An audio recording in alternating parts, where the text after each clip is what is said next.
Si Christine, Bagyong Christine, huling nakita sa layong 125 kilometers west-northwest ng Bacnotan, La Union.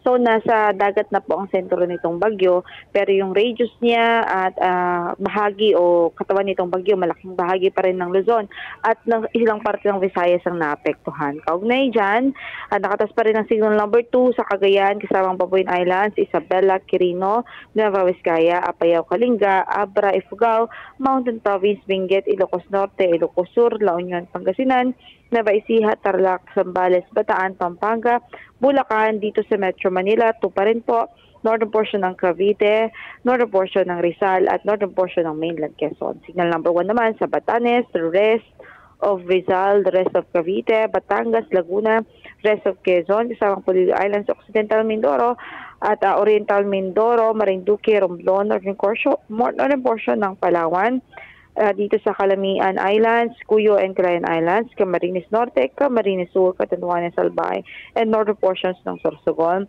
northern and central portions ng Masbate, at sa Aklan, Capiz, Antique, kasama ng Caluya Islands, northwestern portion ng Iloilo.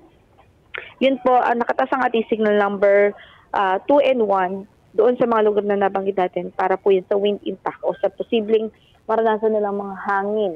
In terms of pag-ulan naman, concentrated yung mga pag-ulan natin sa western section ng Luzon. Particular ho dito sa may Pangasinan, La Union, Zambales, Bataan, dito sa Metro Manila, Bulacan, Tarlac, Pampanga, Batangas, Cavite, Occidental Mindoro, at ilang bahagi ng Palawan. Asahan natin maulan pa rin po sa araw na ito. Miss Lori, yes. Phone-in question muna. Yung chance ba na si Christine ay mag-u-turn, nandyan pa rin ba? O lumusaw na, nakalabas na, hindi na babalik? Di ba may mga balita na gano'n? Baka bumalik? Opo, hindi natin inalis yung ganong possibility. Although it's just a possibility, pero hindi natin nire-rule out. Kasi posible nga po na kung magkaroon sila ng interaction ni Leon, yung bagong bagyo na papasok sa ating par by this weekend, kung magkaroon sila ng interaction, ibig sabihin, kasama yun sa kung saan ang direksyon ni Leon, which is pa-northeast.